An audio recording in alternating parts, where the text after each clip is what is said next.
He wasn't a monster. At least, that's what Victor Beaumont told himself. A powerful man in a tailored navy suit, carrying a feverish child deep into the forest, whispering that everything was going to be okay. But what kind of father ties his daughter to a tree and walks away? What kind of healing demands abandonment?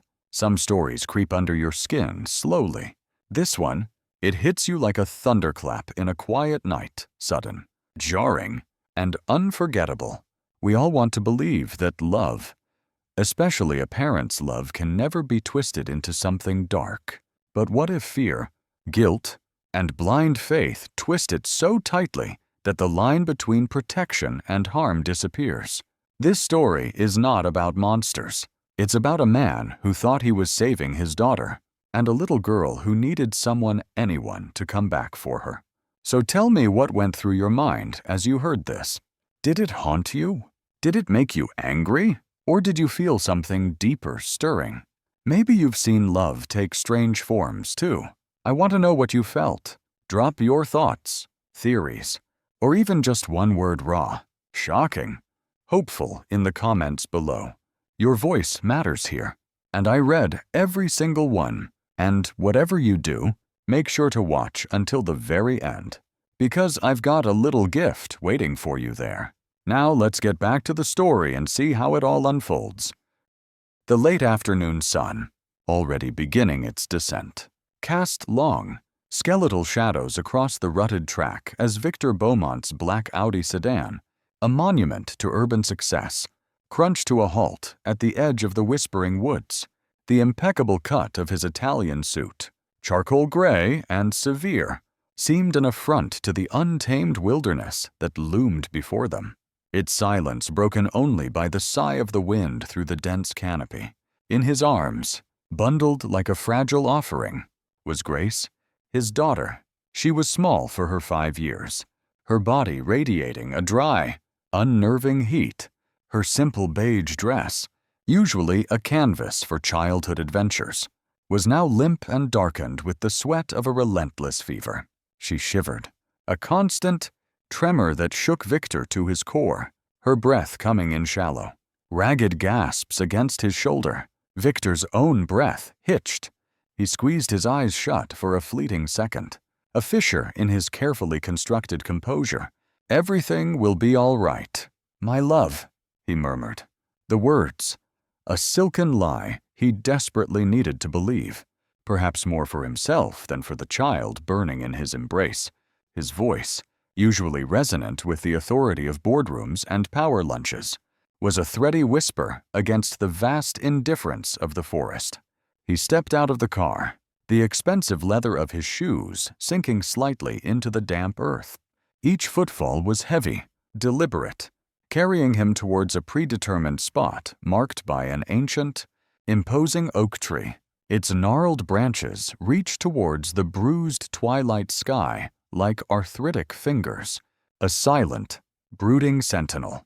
In his breast pocket, cool against his rapidly beating heart, lay a small, black-covered notebook. He drew it out, his hand, usually so steady when signing million-dollar deals, now visibly trembling as he flipped to a page filled with spidery, urgent handwriting, the damnable, sacred instructions from Dr. Thorne. The man Victor, in his abject terror, had come to perceive as a savior. Grace stirred, a low moan escaping her chapped lips. Her eyelids, heavy and tinged with a faint blue, fluttered open. Through the haze of her delirium, she saw her father's hands, those broad, capable hands that had once built sandcastles and mended broken toys, hands that had represented the entirety of her safety and love. Now, they were fumbling, with an almost robotic detachment, with a length of thick, coarse rope. A new kind of chill, colder than the fever, snaked through her. Victor's voice, a low, guttural rasp, began to fill the unsettling quiet, a desperate litany of justification. "Doctor," Thorne assured me, he mumbled, his gaze fixed on the rope, avoiding the clouded innocence in his daughter's eyes. He said, "This is the only way. The blood, it needs to be purified. By the air, the sun. This is the only way to save you." Grace, how could I have been so blind? All those doctors, their pills, their poisons. Conventional medicine was killing you. Don't you see? His words tumbled out, a torrent of conviction built on the shaky foundations of fear and a profound, terrifying loss of control, with movements that were unnervingly precise, as if rehearsed in some dark corner of his unraveling mind. Victor secured one end of the rope to a sturdy, low-hanging branch of the oak. The knot was tight, unforgiving. He then gently, so very gently, laid Grace on a patch of moss-covered ground. The contrast between the tenderness of the gesture and the horror of his intent was a grotesque tableau. Taking her small, limp wrists, he looped the other end of the rope around them, his fingers brushing against her feverish skin. He pulled, and Grace was lifted, her small body dangling a few feet above the forest floor, her simple dress billowing slightly in the cool, damp air. A tiny, sharp cry was torn from Grace's throat as the coarse fibers of the rope bit into her tender flesh. Tears, hot and silent, welled in her eyes and traced shimmering paths down her ashen cheeks. But she was too weak, too consumed by the raging fever and the disorienting fear, to struggle, to scream as she might have. All she could manage was a single, heart-wrenching whisper, "Daddy!" Victor flinched as if struck. He rushed to her side, his face a mask of strained resolve. "No, no, don't cry, little angel," he pleaded, his voice cracking despite his efforts to keep it firm. "When the sun sets, my sweet Grace, all the sickness, all the poison, it will leave your body." Dr. Thorne explained everything. He showed me the truth. He's the only one who truly knows how to heal you. The only one. He reached out, his fingers trembling, and brushed a stray strand of sweat-dampened hair from her forehead. For a moment, his eyes, pools of tormented darkness, betrayed the fierce internal battle raging beneath the rigid facade he so desperately clung to. A battle between a father's love and a madman's conviction, lost in the terrifying grip of pain and delirium. Grace's small hand, almost by instinct, fumbled at her chest. Her fingers closed around a tiny, flower-shaped button, a cheerful pink bloom her mother had lovingly sewn onto her favorite cardigan. It was a small, tangible piece of a world that was rapidly fading. As her fingers slackened, the button slipped, falling silently onto the bed of damp leaves and dark earth beneath the oak. A tiny, forgotten token of a life hanging in the balance. Mumbled, disjointed words tumbled from her lips, fragments of her recent suffering. Water, medicine, so bitter, don't want. Mommy. Victor watched the button fall, his expression unreadable for a second before the mask of desperate certainty slammed back into place. He gave her face one last, lingering caress, his touch surprisingly gentle. He then straightened up, the movement stiff, unnatural.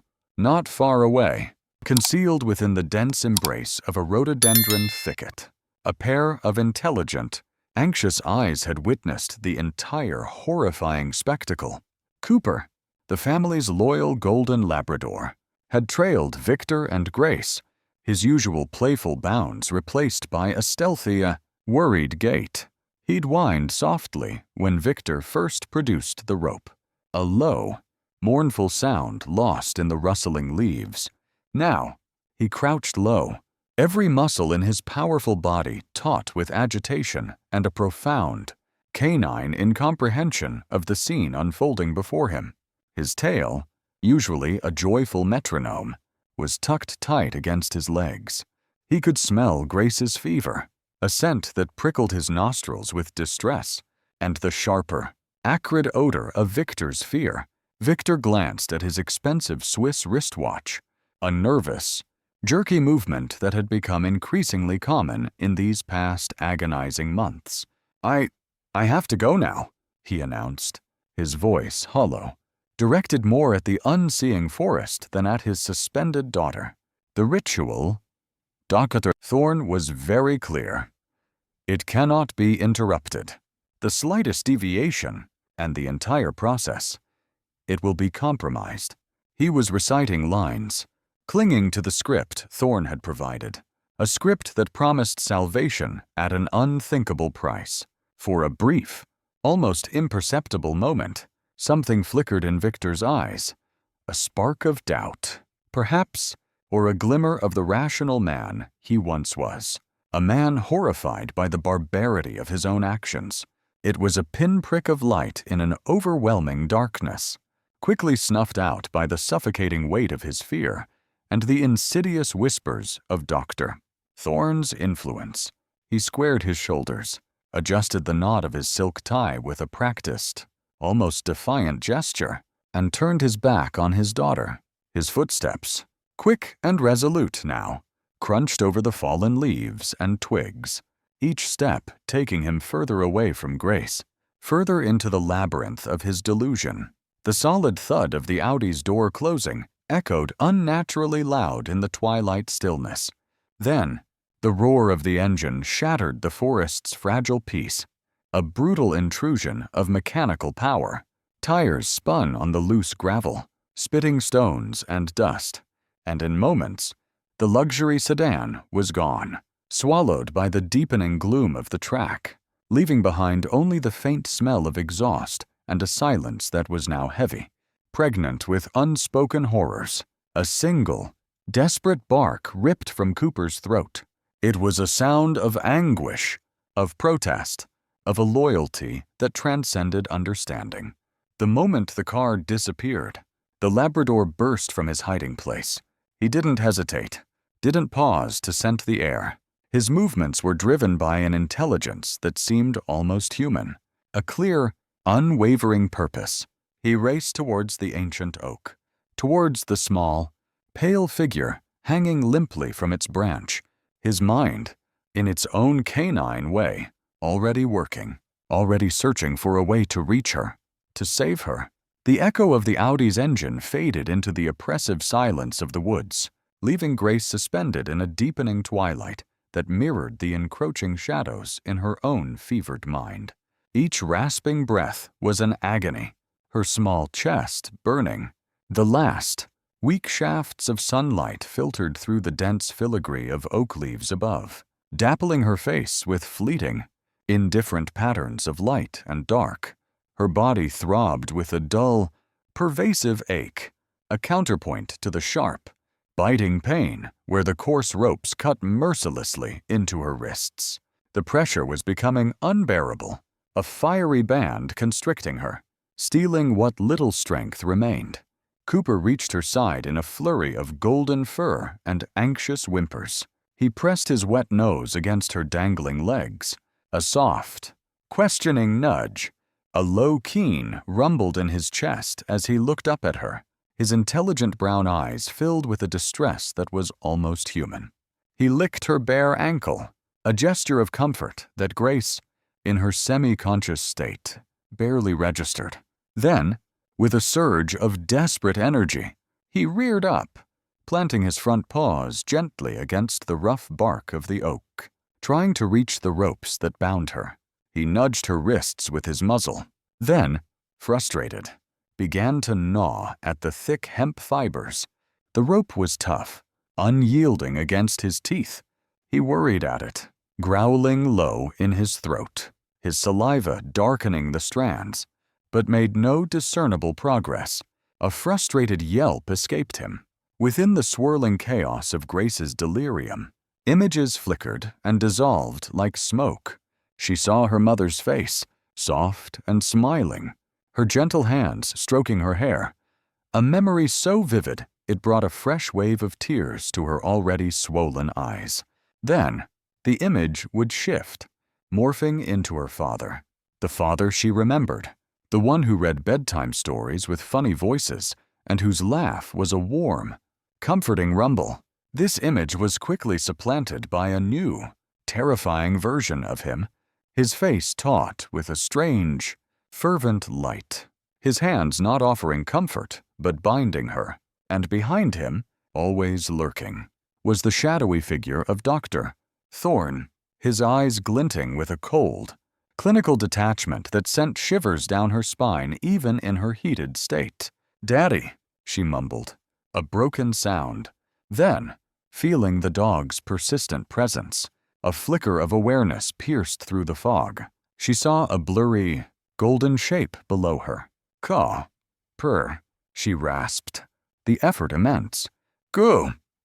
Boy, miles away, yet inexorably drawing closer, Eleanor Vance steered her slightly battered station wagon along the familiar, winding road that skirted the Ashworth Woods. Eleanor, a woman whose kindness was matched only by her sensible nature, had been a lifeline for Grace's mother during her illness, and her affection for the little girl was boundless. She had also been one of the few who had dared to voice her deep misgivings about Victor Beaumont's increasing reliance on the dubious Dr. Thorne, her warnings falling on the deaf ears of a man consumed by grief and a desperate, irrational hope. She often took this route, a habit formed from years of visiting the Beaumont home when it was filled with warmth, not the chilling tension that had permeated it recently. As she rounded a bend, the sleek, aggressive lines of Victor's black Audi caught her eye. It was pulling away from the forest edge, accelerating with a haste that struck her as odd, almost furtive. Victor, usually so meticulous, didn't even glance in her direction as he sped past. A knot of unease tightened in Eleanor's chest. She knew Victor occasionally brought Grace to these woods for walks, though less frequently since his obsession with Thorne had taken hold. An instinct, sharp and undeniable, prompted her to slow down, her gaze fixed on the spot where the Audi had emerged. Something felt wrong. Terribly wrong. "What in heaven's name are you up to now, Victor?" she murmured to herself, pulling her car onto the soft shoulder. The image of Grace's pale, listless face from their last brief encounter a week ago flashed in her mind. Victor had been evasive then, full of Thorne's pronouncements about natural healing and spiritual purification. Back at the Oak, Cooper, panting and disheartened by his failure with the rope, knew with a certainty that defied simple animal instinct that he couldn't help Grace alone. He licked her hand one last time, a promise and a plea in the gesture. Then he turned, a new resolve hardening his eyes. He let out a series of sharp, commanding barks, not the mournful cries of before, but urgent summons. He glanced back at Grace, a silent vow, then bolted away from the ancient tree, crashing through the undergrowth, his powerful legs eating up the distance towards the road, towards the faint, familiar scent of the track where cars sometimes passed. He had to find help. He would find help. Eleanor had only taken a few tentative steps into the shadowed periphery of the woods, her eyes scanning the leaf-strewn ground, when something small and incongruous caught her attention. Half hidden beneath a fern, nestled against the gnarled root of a pine, was a tiny, pink, flower-shaped button. She bent down, her heart giving a painful lurch as she picked it up. It was handcrafted, ceramic, with delicate painted petals. She knew this button. She had bought it herself, part of a set she'd given to Grace's mother to sew onto the little girl's favorite cardigan. A wave of nausea washed over her. This was Grace's. What was it doing here, abandoned on the forest floor? The vague unease she'd felt moments before solidified into a cold, sharp dread. "Grace," she called out, her voice trembling slightly, absorbed by the dense trees. "Grace, are you here?" Only the rustle of leaves and the distant caw of a crow answered. It was then that Cooper erupted from the deeper woods like a golden cannonball, a whirlwind of frantic energy and desperate sound. He was barking incessantly, a high-pitched, insistent volley that spoke of pure panic. He skidded to a halt before Eleanor, his chest heaving, leaves and twigs clinging to his coat. His eyes were wild, fixed on hers with an almost unbearable intensity. "Cooper," Eleanor cried, her hand flying to her mouth. She'd known the dog since he was a clumsy, oversized puppy. His distress was palpable, terrifying. "Cooper, what is it? Oh, dear God, what's happened? Where is Grace? Where is she?" Boy, the Labrador didn't need words. He barked again, a short, sharp command, then turned and darted a few paces back towards the path he'd just emerged from, looking back over his shoulder to ensure she was following him. When she hesitated, rooted by a dreadful premonition, he ran back, whining, and nudged her hand insistently with his wet nose, then repeated his dash towards the woods. There was no mistaking his intent. He wasn't just agitated. He was leading, pleading. The last vestiges of doubt vanished from Eleanor's mind, replaced by a sickening certainty. "All right, Cooper," she said, her voice tight with fear. "All right, boy, show me. Take me to her." With her heart pounding a frantic rhythm against her ribs, a drumbeat of impending horror, Eleanor Vance plunged into the darkening forest, Cooper guiding her deeper into the shadows, towards the unspeakable truth hidden beneath the ancient oak. The path Cooper carved through the tangled undergrowth was barely discernible, but he plunged ahead with an unerring sense of direction, Eleanor stumbling breathlessly behind him, twigs snagging her clothes, her sensible walking shoes slipping on patches of damp earth. The woods grew darker, more oppressive with every step, the air thick with the scent of decaying leaves and an almost palpable sense of dread. Then, abruptly, the dense trees gave way to a small, eerie clearing, dominated by the ancient, gnarled silhouette of the oak tree, and there, suspended from one of its massive, pitiless branches, was Grace. Eleanor's breath hitched in a strangled gasp. Her blood ran cold. For a horrifying, timeless second, her feet seemed rooted to the ground, her mind refusing to process the macabre sight before her. Grace, her small body limp and lifeless as a discarded doll, hung by her wrists, her head lolled to one side, her pale hair fanned out. The simple beige dress was soiled and rumpled. Then, a volcanic surge of adrenaline and fury broke through the paralysis. "Victor!"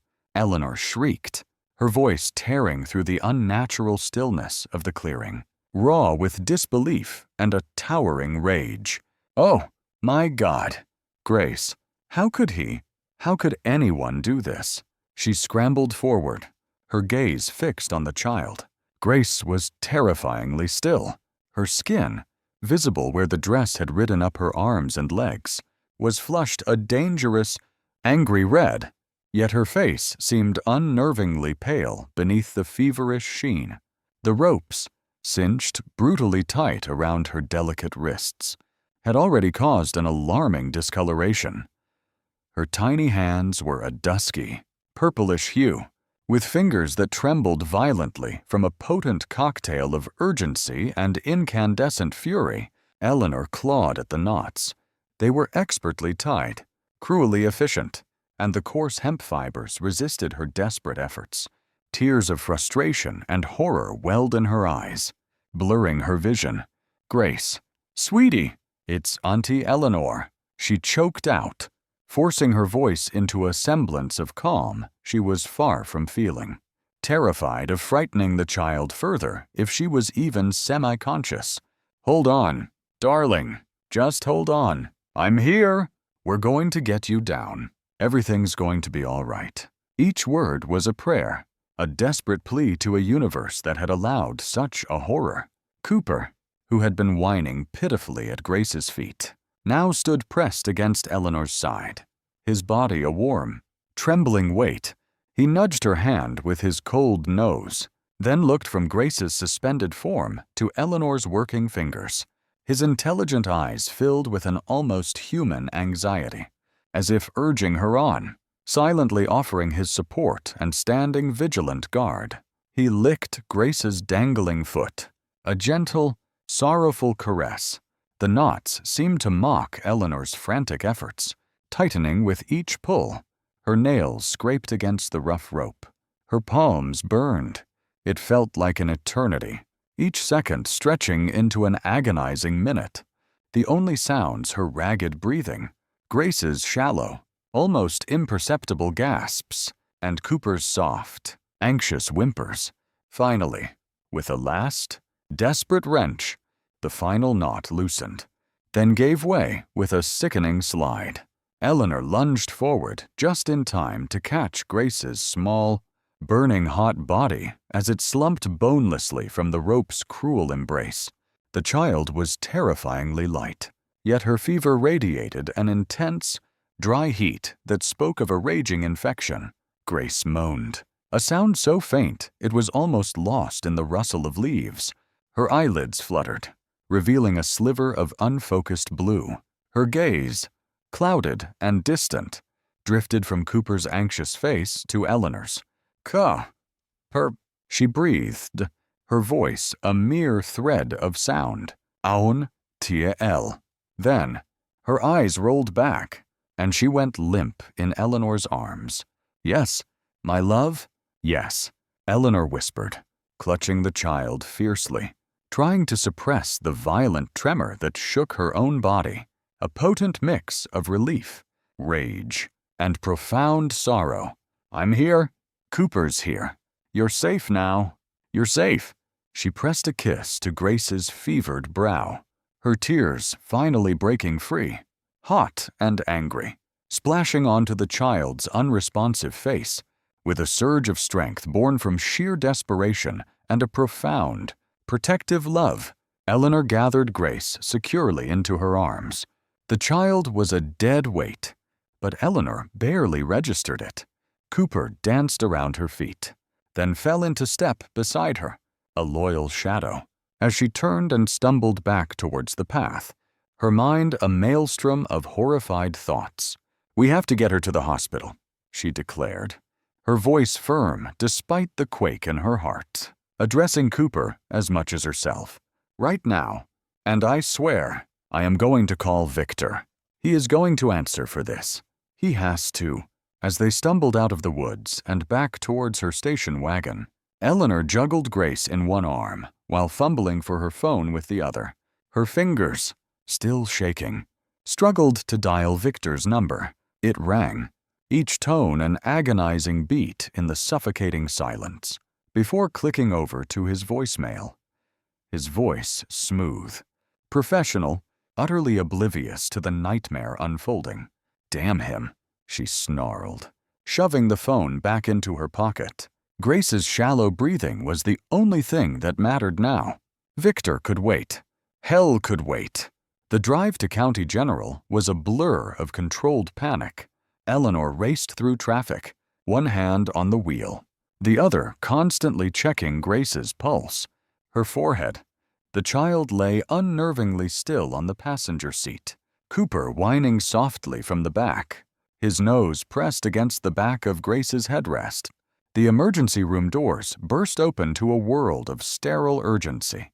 Doctors and nurses, their faces grimly professional, descended, and Grace was swept from Eleanor's arms onto a gurney, vanishing into a flurry of medical activity. Left alone in the harsh fluorescent lighting of the waiting area, Eleanor finally allowed herself to tremble. After what felt like an age, a kind-faced nurse approached. "She's very sick. Mrs. Vance?" the nurse said gently. "A severe fever, dehydration. We're doing everything we can. The doctor will be out to speak with you soon." It was later, when they allowed Eleanor to sit by Grace's bedside in a small, quiet room, that she noticed the full extent of the immediate, visible damage, while the medical team worked, hooking Grace up to IV drips and monitors. Eleanor's gaze was drawn to the angry, red welts encircling the child's tiny wrists. They were raw, swollen, and deeply indented, a brutal testament to the hours she had spent suspended. But as a nurse gently began to sponge Grace down and change her out of the soiled dress into a clean hospital gown, Eleanor saw something else, something that made her blood run colder than the forest air. There, on Grace's thin, small arms, almost hidden beneath the flush of fever, were tiny, almost invisible puncture marks, dozens of them, small, insidious bruises, clustered together like a rash. Her heart constricted with a fresh wave of horror and dawning, sickening understanding. That monster, Eleanor whispered, her voice shaking with a fury so profound it left her breathless. That charlatan, Dr. Thorne. I knew he was dangerous. I warned Victor. I told him. But he wouldn't listen. So blind. So utterly, damnably blind. The pieces clicked into place. The mysterious treatments, Victor's secrecy, Grace's worsening condition. Grace, lost in the twilight world of fever and medication, tossed her head on the pillow, her small voice, thin and reedy, murmuring broken phrases. Water. Bitter. No. Don't want drink. A pause. Then a tiny, fearful whimper. Daddy. Scared. So scared. Eleanor leaned closer, her heart aching with every syllable. She gently stroked Grace's damp hair, her mind meticulously recording every slurred word, every pained whimper. Each one was another nail in the coffin of Victor Beaumont's sanity, another piece of evidence against the man who called himself a doctor. The black Audi, a gleaming symbol of Victor Beaumont's worldly success, devoured the miles separating him from Ashworth Woods, but it couldn't outrun the insidious chill seeping into his soul. He gripped the leather-bound steering wheel, his knuckles stark white against the dark material, each flex of his fingers a testament to the internal battle raging within. He'd executed Dr. Thorne's elaborate, unconventional instructions with the precision of a surgeon, a desperate man clinging to the last frayed thread of hope.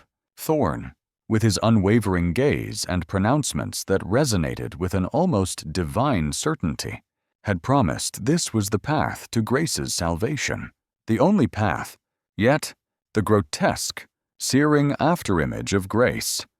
His Grace, his little girl, her small, feverish face contorted in a silent plea, her delicate wrists chafed raw by the coarse rope, her frail body swaying gently beneath that ancient, indifferent oak. It was a brand upon his mind, a recurring torment with every throb of the engine. He pressed the accelerator harder, the sleek car surging forward, a futile attempt to escape the cacophony in his head.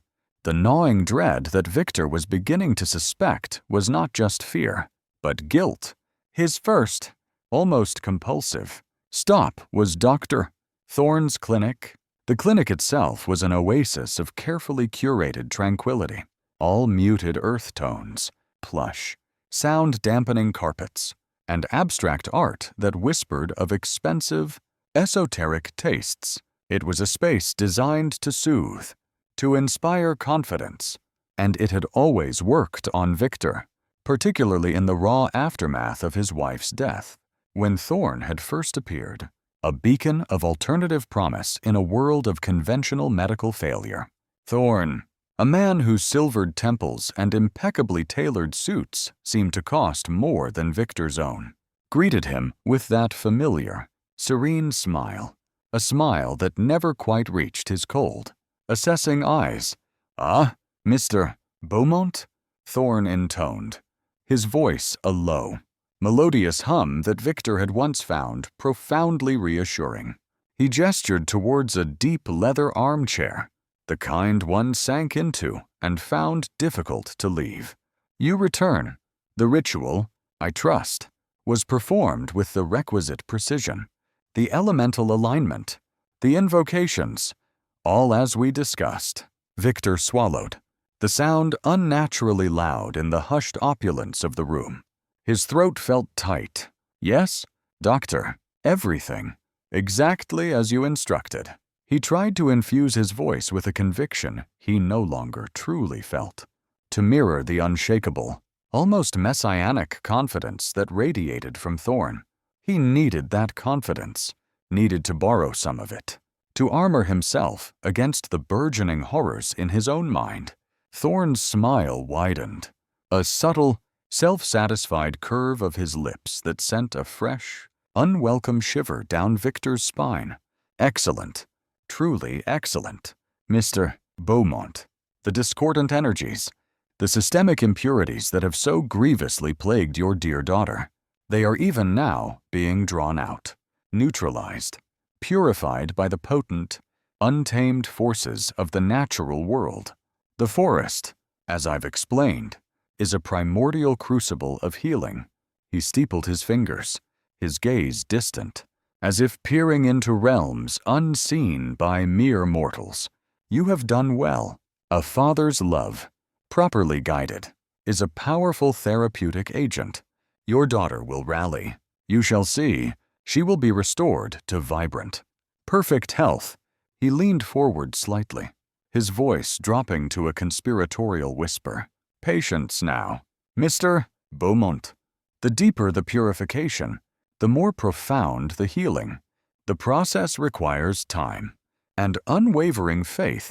A fragile, treacherous tendril of relief unfurled in Victor's chest, weak but insistent. Thorne's unwavering certainty, his sophisticated jargon that danced tantalizingly on the edge of Victor's comprehension, had always been a potent balm to his fear. He'd done the right thing. He had to have done the right thing. What other option had there been? He had just stepped out of the climate-controlled, hermetically sealed quiet of Dr. Thorne's clinic and onto the jarringly normal city street. The mundane sounds of traffic and distant sirens, an affront to the extraordinary measures he had just undertaken. When his phone emitted a shrill, insistent cry, the caller ID flashed. Eleanor Vance. A fresh jolt of pure, unadulterated anxiety, cold and sharp as a shard of ice, pierced through his carefully reconstructed composure. His hand trembled as he answered. He attempted a casual, almost breezy tone. Eleanor, is everything all right? I was just... Victor Beaumont, you shut up and listen to me. Eleanor's voice was a raw, jagged thing, stripped of all pleasantry, vibrating with a terrifying undercurrent of incandescent rage and a primal fear that resonated deep in Victor's own bones. Where in God's name is Grace? What have you done to her? You imbecile. Eleanor, please, calm down, Victor began, a defensive reflex honed by months of fending off her well-meaning but, in his Thorne-influenced view, ignorant concerns. Grace is. She's undergoing a rather specialized treatment protocol. Dr. Thorne assured me it's perfectly safe. Essential, even. Dr. Thorne. Eleanor's shriek was like a physical blow, making Victor flinch, his ear ringing. That quack, that manipulative, evil charlatan. I have Grace. Victor. Do you hear me? I have her. I found her. In Ashworth Woods. Tied to a damned tree like some kind of sacrifice, burning with fever, barely conscious, half dead. We're at County General Hospital, and if you have a single shred of humanity left in that twisted, misguided soul of yours, you'll drag yourself down here immediately. The line went dead with a vicious click, leaving an echoing silence that was far more terrifying than her furious shouts. The world seemed to tilt and spin, tied to a tree, burning with fever. Half dead. County General. The carefully constructed dam of Dr. Thorne's silken reassurances and pseudo-scientific justifications didn't just crack, it exploded, and a tidal wave of pure, undiluted terror crashed over Victor, leaving him gasping, his heart hammering against his ribs like a trapped bird. He fumbled for his phone again, his fingers slick with a sudden, cold sweat, his breath coming in ragged. Shallow gasps. He dialed Thorne, his mind a chaotic whirl. We have to go to the hospital," he stammered when Thorne finally answered, his voice oozing mild irritation at the unscheduled call. Victor relayed Eleanor's frantic, horrifying message, the words tumbling out in a broken, incoherent stream. She found Grace. "Something's terribly wrong. You said? You promised." He needed Thorne there, needed his authoritative presence, his articulate explanations, his impenetrable shield of medical-sounding rhetoric. The drive to the hospital was a nightmare. Victor was a trembling, nauseous wreck, his hand shaking so violently he could barely grip the wheel. Thorne, seated beside him, was an island of unnerving calm, occasionally patting Victor's shoulder with a condescending air. Now, Mr. Beaumont, composure is paramount. Mrs. Vance is undoubtedly overwrought, a layperson, witnessing procedures they do not comprehend. It can be alarming. We will simply explain the therapeutic rationale. She will understand. His arrogance was breathtaking. Eleanor was waiting for them just outside the automated doors of the emergency room, a sentinel carved from granite and fury. Her face was pale, her eyes blazing with a cold, unforgiving light. Cooper, his magnificent head resting on her knee, sat faithfully at her feet, and as Victor and Thorne approached, the Labrador rose slowly, a low, almost imperceptible growl rumbling deep in his chest, his intelligent brown eyes fixed on Victor with an expression of profound, sorrowful accusation. "Victor," Eleanor bit out, her voice dangerously low, each syllable clipped and laden with contempt as they drew near. "Look at me. What in God's name have you done to that innocent child? Do you have any concept, any at all, of what you've put her through? You nearly killed your own daughter. Your daughter, Victor." Victor flinched violently, recoiling as if she had struck him across the face. I don't, Doctor," Thorne assured me. It was for her own good. He looked desperately towards his companion, a drowning man grasping for a non-existent life raft. Dr. Thorne, ever composed, stepped forward smoothly, his expression one of carefully cultivated, pained understanding. "Mrs. Vance, is it?" he began, his voice dripping with a patronizing sympathy that made Eleanor's fists clench. "Please, I implore you, try to remain calm. This is, I can certainly appreciate, a distressing spectacle for a layperson to witness, particularly one with such emotional involvement." He paused, letting the implication hang in the air. "But what Mr. Beaumont has courageously undertaken, under my strict and expert medical guidance, is merely one stage of a complex, albeit intensive, holistic healing protocol. He was acting solely out of profound paternal love and a desperate desire to save his daughter from a debilitating illness that conventional allopathic medicine had demonstrably failed to address. So his tone was a masterpiece of condescension, smoothly dismissing Eleanor's legitimate horror. Eleanor's eyes, blazing with a righteous, contemptuous fury, snapped to Thorne. "Healing protocol," she spat, her voice laced with bitter sarcasm and disbelief. "Is that what your twisted mind calls it? Abandoning a critically ill 5-year-old child, a child burning up with fever, trussed up like an animal and left exposed in the middle of the woods. Is that your cure? Doctor," she practically spat the title, "what kind of physician are you?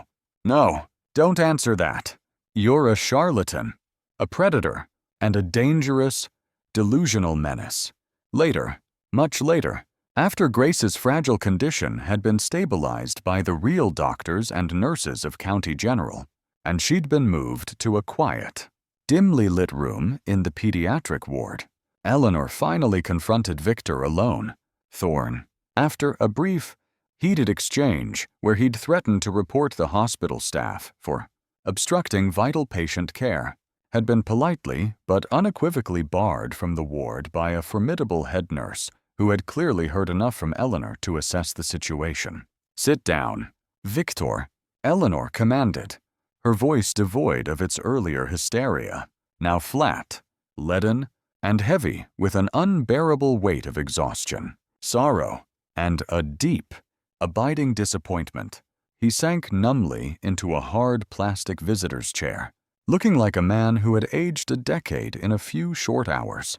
Utterly broken, she recounted everything, her voice a low, steady monotone that somehow amplified the horror of her words. She described finding the small, tragically poignant pink flower button, Cooper's frantic, intelligent guidance through the darkening woods, and then the gut-wrenching, nightmarish side of Grace, suspended from that ancient, indifferent oak. She detailed the child's burning, unnaturally flushed skin, the terrifying, dusky purple of her cruelly bound wrists, the frantic, terrifying race to the hospital, Grace a terrifyingly still weight in her arms, and then, her voice dropping even lower, freighted with a fresh wave of revulsion, she told him about the needle marks, dozens of them, Victor, covering her poor, little arms, tiny, inflamed, bruised puncture wounds, like the tracks of an addict. What in God's name was he injecting into her? What has that monster been doing to your daughter all these months under the guise of vitamins and immune boosters? And finally, with tears welling in her own eyes, she relayed Grace's delirious, heartbreaking, half-formed murmurs. She kept talking about bitter water, Victor, begging not to drink it, saying, "Daddy," scared. So scared. Does that sound like healing to you? Victor, does it? Each word, each carefully recounted detail, was another hammer blow against the crumbling, rotten edifice of Victor's denial. The image of Grace, not as doctor, Thorne's abstract, patient, undergoing some mystical, esoteric, cleansing, but as his own terrified, tortured, suffering child, rose before him, vivid, inescapable, and utterly devastating. The absolute, unwavering confidence of Dr. Thorne. His pronouncements that had once seemed like profound wisdom now echoed in Victor's mind with the terrifying, hollow self-assurance of a dangerous zealot, a manipulative madman, doubt, cold and sharp as a surgeon's scalpel, twisted in his gut, swiftly followed by a dawning, soul-crushing, unbearable horror. He covered his face with his trembling hands, a choked, ragged sob escaping him, the first of many, with a special, compassionate dispensation from the head nurse, a woman whose stern exterior clearly masked a kind heart and who had quickly grasped the tragic outlines of the situation from Eleanor's terse explanations. Cooper was allowed into Grace's room for a brief, supervised visit. The big, gentle Labrador padded softly, almost reverently, to the bedside, his claws clicking almost silently on the polished linoleum. His tail gave a single, tentative thump against the bed frame. He whined softly, a low, mournful sound deep in his chest. Then gently, ever so gently, nudged Grace's small, limp hand where it lay outside the crisp white blanket. Grace, though still alarmingly weak and pale, her eyes shadowed with an exhaustion no child should ever know, stirred at his touch, a tiny, incredibly fragile smile, like the first hesitant ray of sunshine after a long, dark storm, touched her lips as her fingers weakly, instinctively, stroked Cooper's soft, velvety head. "Qua, purr," she whispered, her voice barely audible, a mere breath of sound. "Good. Good boy." For a precious, fleeting moment, a fragile, luminous peace settled over the sterile hospital room, a testament to the unwavering, uncomplicated love of a loyal animal. The next afternoon, when Grace was a little more lucid, propped up against a mountain of pillows, though still visibly drained and clinging tightly to a worn, plush rabbit Eleanor had thoughtfully retrieved from her home. Eleanor sat on one side of her bed, her expression a mixture of fierce protectiveness and profound tenderness. Victor, looking like a man who had stared into the abyss and seen his own reflection, his face etched with sleeplessness, shame, and a hollow-eyed, inconsolable grief, sat hunched on the other's. "Sweetheart," Eleanor began gently, her voice soft as a caress as she stroked Grace's damp hair back from her forehead. "Can you tell us a little bit about Dr. Thorne, about the medicine he was giving you? Only if you feel up to it." "Darling," Grace's eyes, large and shadowed in her small, pale face, flickered towards Victor, a fleeting, almost imperceptible expression of fear and confusion crossing her features before she looked down, her fingers nervously pleating the ear of her stuffed rabbit. "Daddy," she began, her voice small and tremulous, like the flutter of a trapped bird's wings. I don't like Dr. Thorne. He scared me." Victor flinched as if physically struck by an invisible hand. He reached out a hesitant, trembling hand towards her, then let it fall back into his lap, clenching and unclenching. "Tell us, baby," he whispered, his own voice thick and choked with unshed tears, a raw agony of remorse. "Please, Daddy needs to know. I need to understand.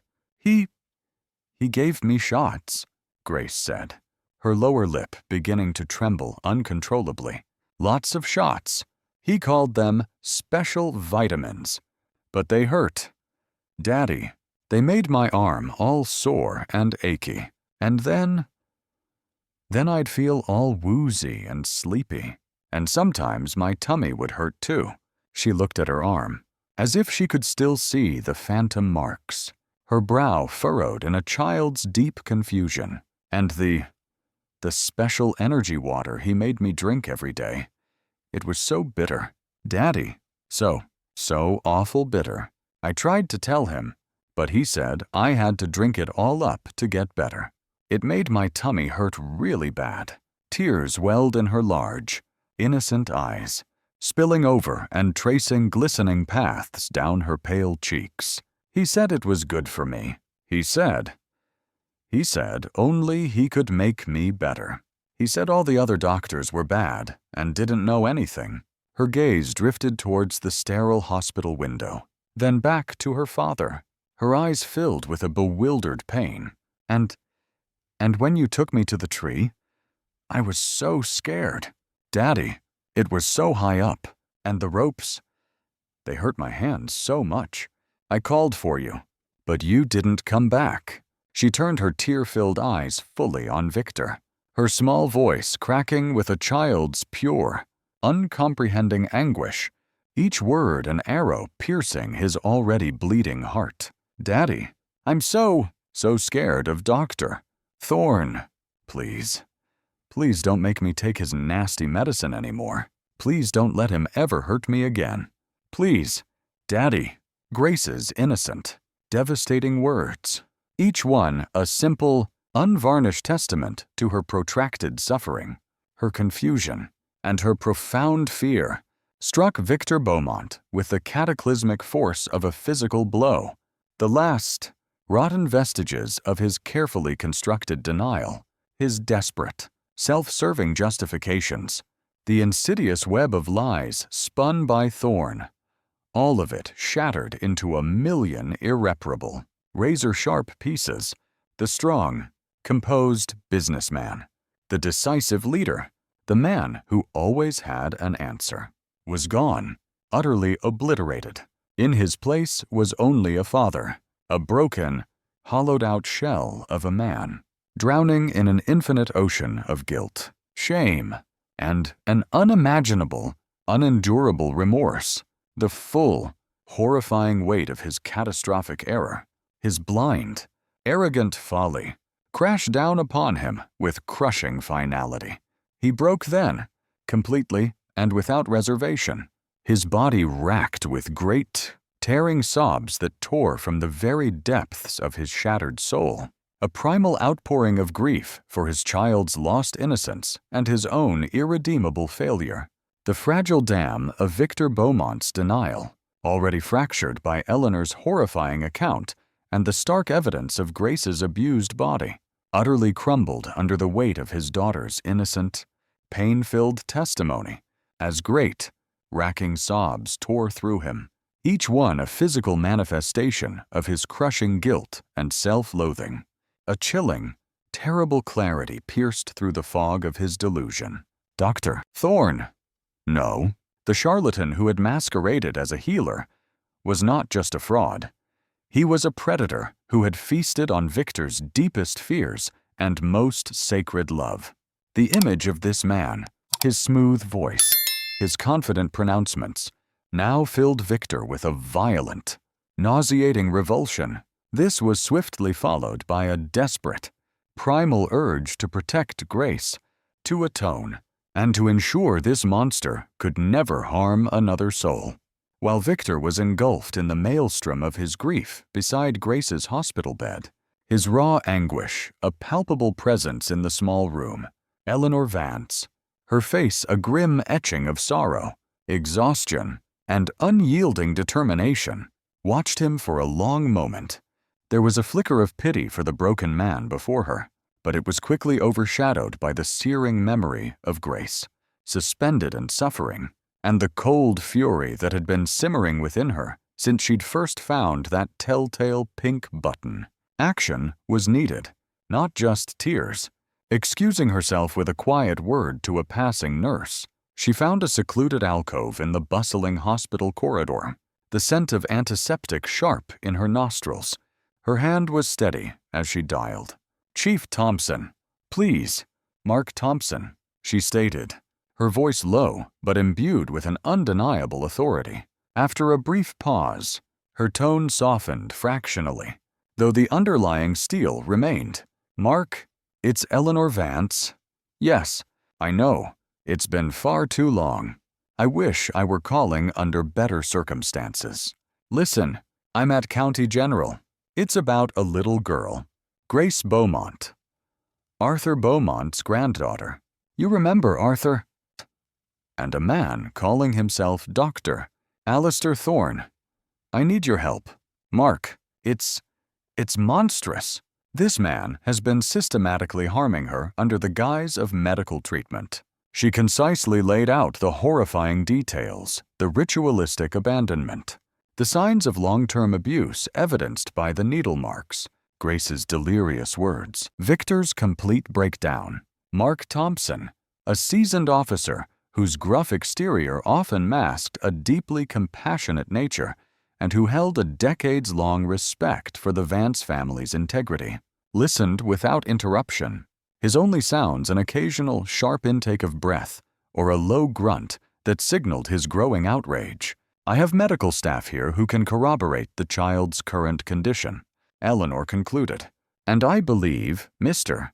Beaumont, Grace's father, once he can speak, will confirm the extent of this Thorne's manipulation. I'm on my way, Eleanor," Thompson said, his voice now stripped of all pleasantries, replaced by the clipped efficiency of a man intent on swift action. "Don't let Beaumont or the child leave. I'll have a team at the hospital in 20 minutes, and we'll pay this doctor Thorne a visit immediately after."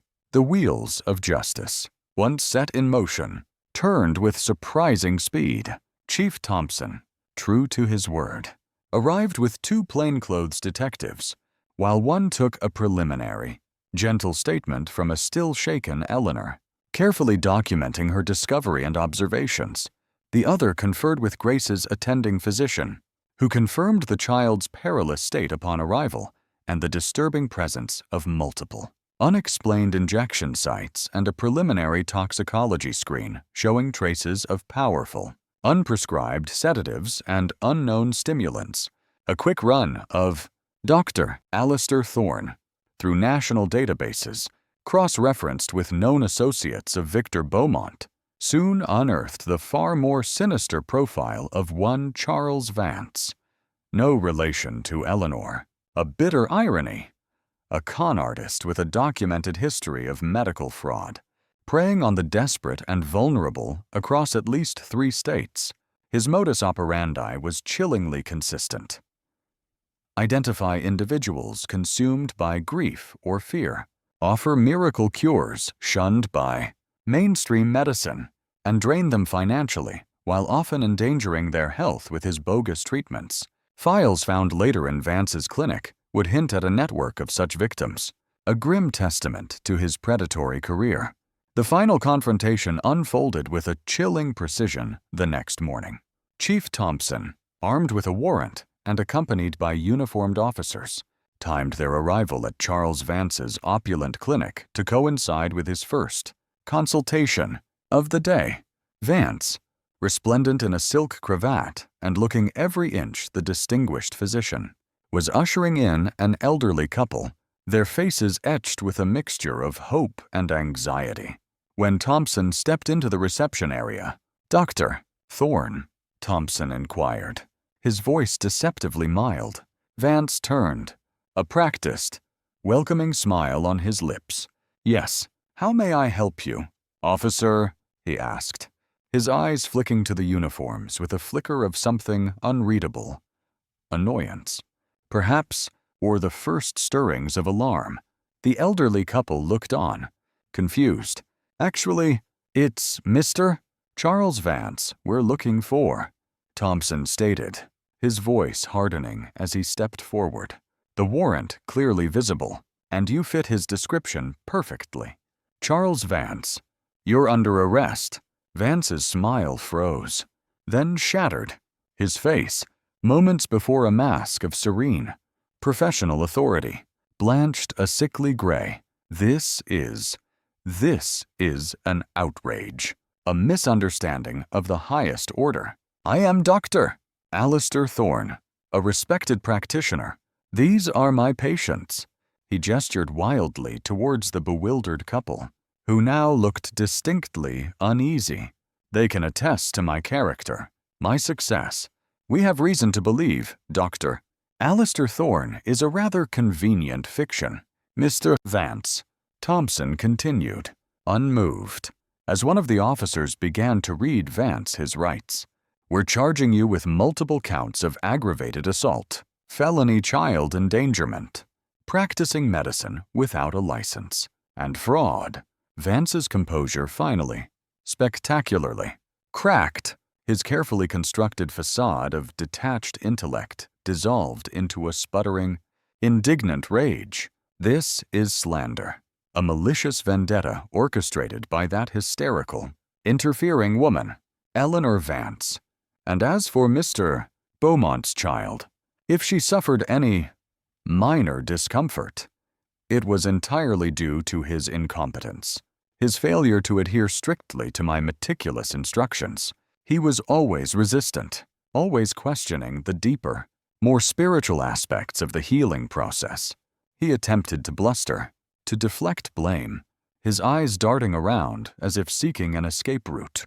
But the cold, hard evidence that Thompson laid out on the polished mahogany reception desk, glossy photographs of Grace's emaciated state and her cruelly marked wrists, the damning preliminary toxicology reports, and the warrant authorizing the seizure of his patient files, left him no room to maneuver. His protests dwindled into sullen, venomous mutters about persecution and ignorance as the handcuffs clicked decisively shut around his wrists. The elderly couple, their faces now masks of dawning horror and disillusionment, were gently guided aside by an officer. Victor, his face pale and drawn, but his eyes burning with a cold, resolute fury, had insisted on being at the police station when Vance was brought in. He needed this, needed to see the architect of his family's suffering stripped of his power, his lies exposed to the harsh, unforgiving light of reality. As Vance, his expensive suit now rumpled, his silvered hair disheveled, was led past in handcuffs, looking more like a common criminal than a distinguished healer. Victor stepped forward. "You," Victor rasped, his voice raw with a pain that went beyond tears. "You found me when I was drowning in grief, lost after my wife died. You saw my terror for Grace, my desperate, consuming love for my only child, and you twisted it. You weaponized it. You used it to line your pockets and feed your sick ego." His hands clenched and unclenched at his sides, a visible manifestation of his contained rage. "You told me you could save her. You made me believe that I was the one saving her, that my love, guided by your wisdom, I was her only hope. You're not a healer. You're a ghoul, a parasite, a monster in a well-tailored suit." Vance shot him a look of pure, unadulterated malice, his lips curling into a silent sneer. But he offered no words, his mask of urbane superiority finally, irrevocably, gone.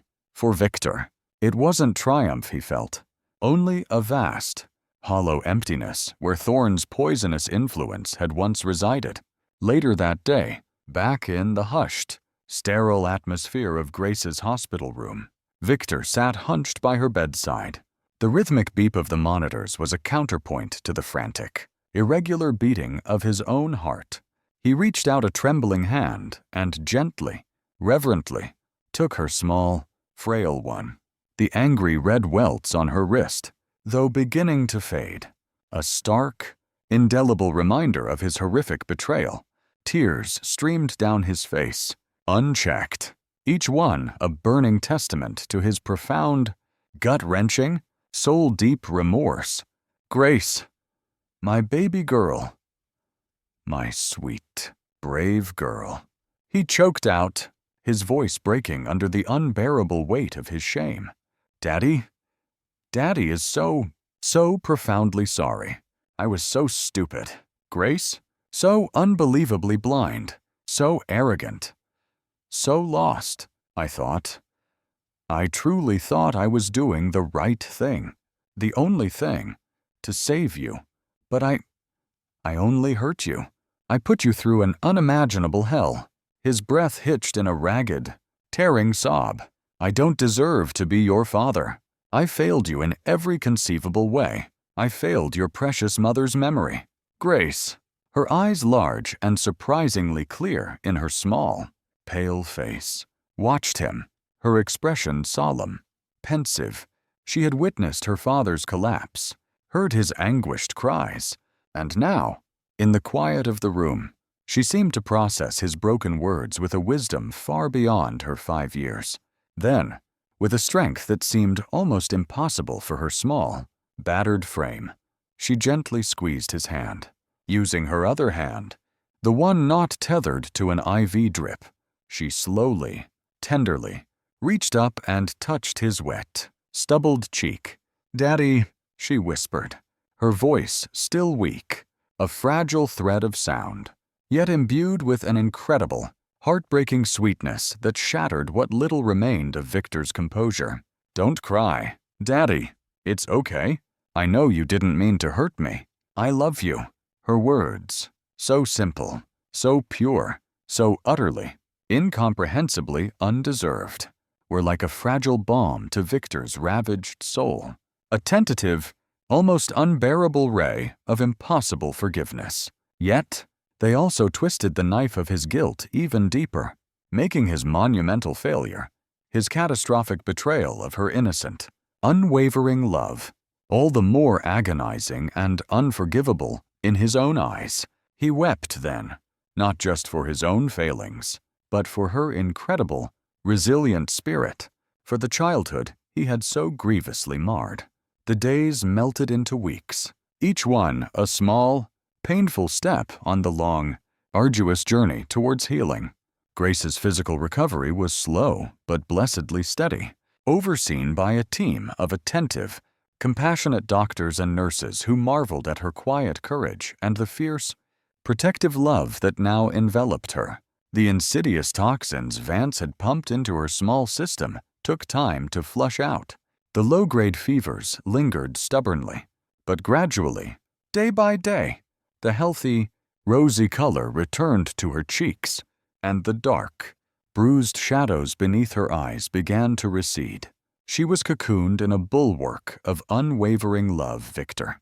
Now stripped of all artifice and arrogance, his focus solely and utterly on his daughter's well-being. His every action a quiet, desperate plea for atonement. His nights often spent in a chair by her bed, just watching her breathe. Eleanor, a constant, steadfast, rock-solid presence, her practical kindness, her no-nonsense wisdom, and her bottomless well of affection a lifeline for them both. And Cooper, who, during his now frequent and much anticipated visits, would lay his great golden head gently on Grace's bed, offering silent, unconditional comfort and a warm, furry anchor to normalcy that often did more good than any prescribed medicine. Victor, meanwhile, began to navigate the inevitable legal consequences of his actions in Ashworth Woods. Chief Thompson, while privately acknowledging the profound psychological manipulation Victor had endured, was clear that laws had been broken, that Grace had been endangered, but with Eleanor's powerful testimony regarding Vance's insidious influence, the clear medical evidence of Grace's prior systematic poisoning by Vance, and Victor's own palpable remorse and unwavering cooperation with the authorities, the district attorney's office focused the full, formidable brunt of the legal storm on Charles Vance. For Victor, any punishment the court might decree was secondary to the relentless judgment he daily passed upon himself. He began intensive psychological therapy twice a week, a painful, necessary excavation of his soul, confronting not only his reckless actions but the deep-seated, unacknowledged grief and paralyzing fear that had rendered him so tragically vulnerable to Vance's predatory deceptions. Rebuilding Grace's trust, he knew with a certainty that settled deep in his bones, would be the most important and most difficult work of his life. He learned to listen, truly listen, to her silences as much as her words.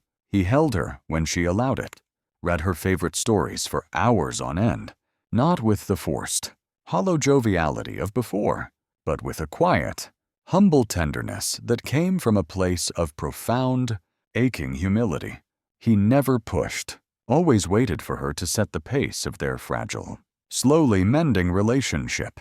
Grace, when she was deemed strong enough by her doctors and a gentle, experienced child psychologist, provided a clear, simple, and utterly damning testimony.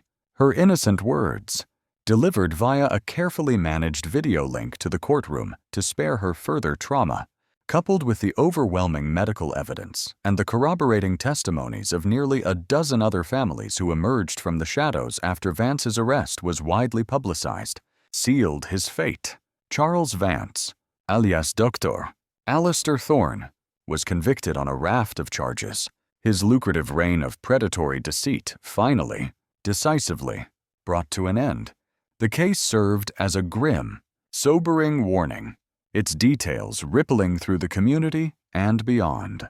A stark reminder of the wolves that often lurk in sheep's clothing.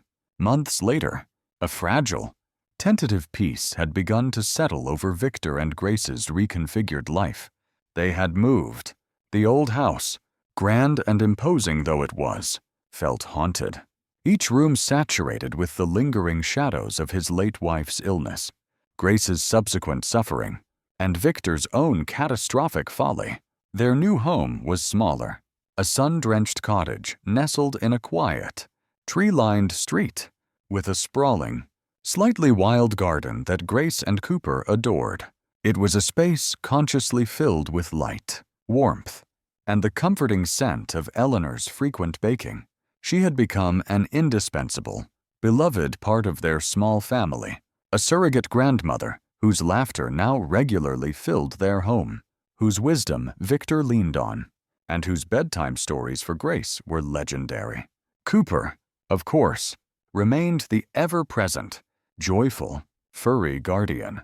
His happy panting and the rhythmic thump of his tail against the wooden floors a constant, reassuring soundtrack to their quiet, mending days. One crisp, golden autumn afternoon, the low sun casting long, dancing shadows across a park vibrant with the fiery colors of falling leaves. Victor found himself watching Grace. Her joyous, unrestrained laughter echoed like precious wind chimes as she threw a bright red, well-chewed ball for an ecstatic, bounding Cooper. Her cheeks were rosy. Her eyes sparkled with a clear, vibrant light he had once feared extinguished forever. He knelt beside her as she retrieved the ball from Cooper's slobbery, happy mouth, her movements fluid, energetic, and wonderfully, beautifully ordinary. "Having fun, sweet pea?" he asked, his voice still thick with an emotion he could barely name. A fragile, tender, almost unbearable joy, so profound it ached. Grace beamed up at him, her smile radiant, uncomplicated, and utterly forgiving. "Yes, Daddy." Cooper's so silly and fast. In the pocket of her little corduroy jacket, her fingers brushed against a small, smooth, familiar object. It was the little pink flower-shaped button, the one Eleanor had found like a breadcrumb in the dark forest. Grace had asked for it when she was stronger, and now she kept it in a special painted box on her nightstand, sometimes taking it out to hold. It was a small, tangible reminder not of the terror, but of the love and courage that had brought her through. Auntie Eleanor's fierce determination, Cooper's unwavering loyalty, her own quiet strength, and even, in its own broken, slowly mending way, her father's imperfect but undeniable love. Victor reached out, his hand gently, reverently ruffling her soft hair, marveling at the silken texture beneath his fingers. The path ahead was still long. He knew that the scars, though fading, would always remain, a permanent part of their shared history. But here, in the golden afternoon light, with his daughter's unrestrained laughter warming the crisp autumn air and her small, trusting hand slipping confidently into his, he felt a flicker, then a steady, warming glow of something he hadn't dared to truly feel in what seemed like a lifetime hope. A new beginning, fragile yet resilient, arduously earned from the ashes of unimaginable darkness, patiently nurtured by forgiveness and illuminated by the enduring, triumphant, life-affirming power of love.